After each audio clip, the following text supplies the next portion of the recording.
2025 भर्तियों का वर्ष आज ही सुनिश्चित करें अपना सिलेक्शन और डाउनलोड करें तैयारी कर लो ऐप। और क्या है कि हमारे घर वाले हैं कि अनपढ़ आदमी है, खेती बाड़ी करने वाले लोग हैं, वो इस नॉर्मलाइजेशन को नहीं समझते। पूरे गांव वाले हमारे गालियां देते, अरे यार तुम कभी नौकरी नहीं लगोगे। वो क्या जानते हैं, हमारे 125 नंबर आ रहे हैं, फिर भी हमारे साथ अन्याय कर रहा है। ये बोर्ड अध्यक्ष बैठा हुआ ही नहीं, ये पता नहीं क्या 1/4 तो माइनस मार्किंग काटी जा रही, पूरा 1 नंबर बढ़ाया जा रहा है। ये कहाँ का न्याय है? 1/4 लोगों को काटे जा रहे। कम से कम चलो 1/4 काटते तो मैं मान लेता, चलो 2-3 नंबर बढ़ गए, 2-3 कट गए तो भी मेरा हो गया। मेरे घर वाले ये नहीं जानते, मेरा बाप पत्र ना डालता है, मेरी माँ है जो खेती में काम करती, वो ये नहीं जानती है कि मेरे नंबर कम आए या नॉर्मलाइजेशन क्या होता। वो ये पूछते तू तो कह रहा मेरे 124 नंबर, अरे 124 नंबर होते तो मैंने कहा ये रहा मेरे पास मार्कशीट आज मेरे ये कंधे पे डर रही है।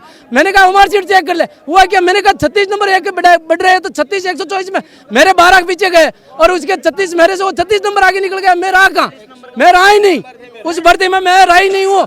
और उन्होंने हमारे साथ इतना अत्याचार किया। मेरे घर वाले ये नहीं समझते, कहा हमारे साथ हमारी शादी नहीं हो रही, साली कोई हमारे लड़की देने के लिए राजी नहीं है। और हम गरीब परिवार के हैं साहब, मेरे घर के अंदर में 3 बहन भाई है और उसमें से मैं दूसरे नंबर पे हूँ। सब पढ़े लिखे हैं, कोई किसी कारण भर्ती घोटाले से रहा, कभी कोई तो पेपर आउट करवा रहा था, कभी कोई क्या करवा रहा था। आज 10 साल हो गए, मैं कसम से कह रहा हूँ, मैं रात से भूखा हूँ, क्योंकि पैसे सिर्फ भाड़े के ही मिलते हैं हमारे को। रोटी बांध के लाया था खाली, अब मेरे को भूखा जाके घर खाना है खाना। इस बात को ये लोग नहीं समझेंगे, ऐसी में बैठे हुए।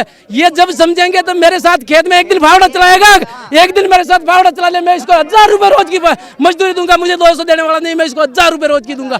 ये मैं कह रहा हूँ, 1000 रुपए रोज की मजदूरी मैं दूंगा इनको, इस बोर्ड अध्यक्ष को मैं दूंगा 1000 रुपए रोज की मजदूरी। क्योंकि दर्द जब होता है, जब रात दिन मेरा इतना मस्सा हो गया। आप ये बात कर रहे हो, मैं 14 घंटे बैठा हूँ टेट भिलवाड़ा के एक छोटे से गांव में, जहाँ 6 किलोमीटर पैदल चल के मुझे बस पकड़नी पड़ती है। ऐसी जगह रहा हुआ हूँ, क्या करें हम ये एक भरोसा बंदा था कि बीजेपी गवर्नमेंट आई, साली ये तो कम से कम ये पेपरों के अंदर घोटाला नहीं करेगी, यही घोटाला कर दिया। ये घोटाला सबसे बड़ा फ्रॉड है, ये दिन दहाड़े धोखा है, दिन दहाड़े धोखा है।